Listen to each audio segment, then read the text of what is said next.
Narsingdi rail স্টেশনে ৩টি আন্তঃনগর train মহানগর প্রভাতী, মহানগর গোধূলী ও উপবন এক্সপ্রেস ডাউন এর নতুন যাত্রাবিরতির উদ্বোধন করা হয়েছে। রোববার সকালে এ কার্যক্রমের উদ্বোধন করেন জেলা প্রশাসক মোহাম্মদ রাশেদ হোসেন চৌধুরী। এ উপলক্ষে যাত্রী ও কর্মকর্তাদের ফুল ও মিষ্টি দিয়ে শুভেচ্ছা জানানো হয়। রেলওয়ে জানায়, নতুন এই ৩টি ট্রেনসহ এখন স্টেশনটিতে মোট ৮টি আন্তঃনগর ট্রেন যাত্রাবিরতি করছে। নরসিংদী রেলযাত্রী অধিকার ফোরামের আবেদনের প্রেক্ষিতে রেল মন্ত্রণালয় এ সিদ্ধান্ত নেয়।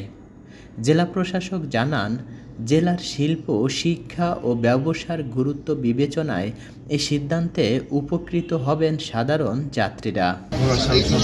শহরে অনেক শিল্পাঞ্চল গড়ে উঠেছে এবং আরও প্রসারিত হচ্ছে, যে কারণে নরসিংদীর মানুষের সাথে ঢাকা এবং পার্শ্ববর্তী জেলাসমূহের যাতায়াত বৃদ্ধি পেয়েছে এবং নরসিংদীর অনেক ছাত্রছাত্রী এখান থেকে ঢাকায় নিয়মিত তারা আসা যাওয়া করে, তারা এখানে স্কুলে, কলেজে, বিশ্ববিদ্যালয়ে পড়াশোনা করছে, যে কারণে এখানে যাত্রীর চাপ অনেক বেশি।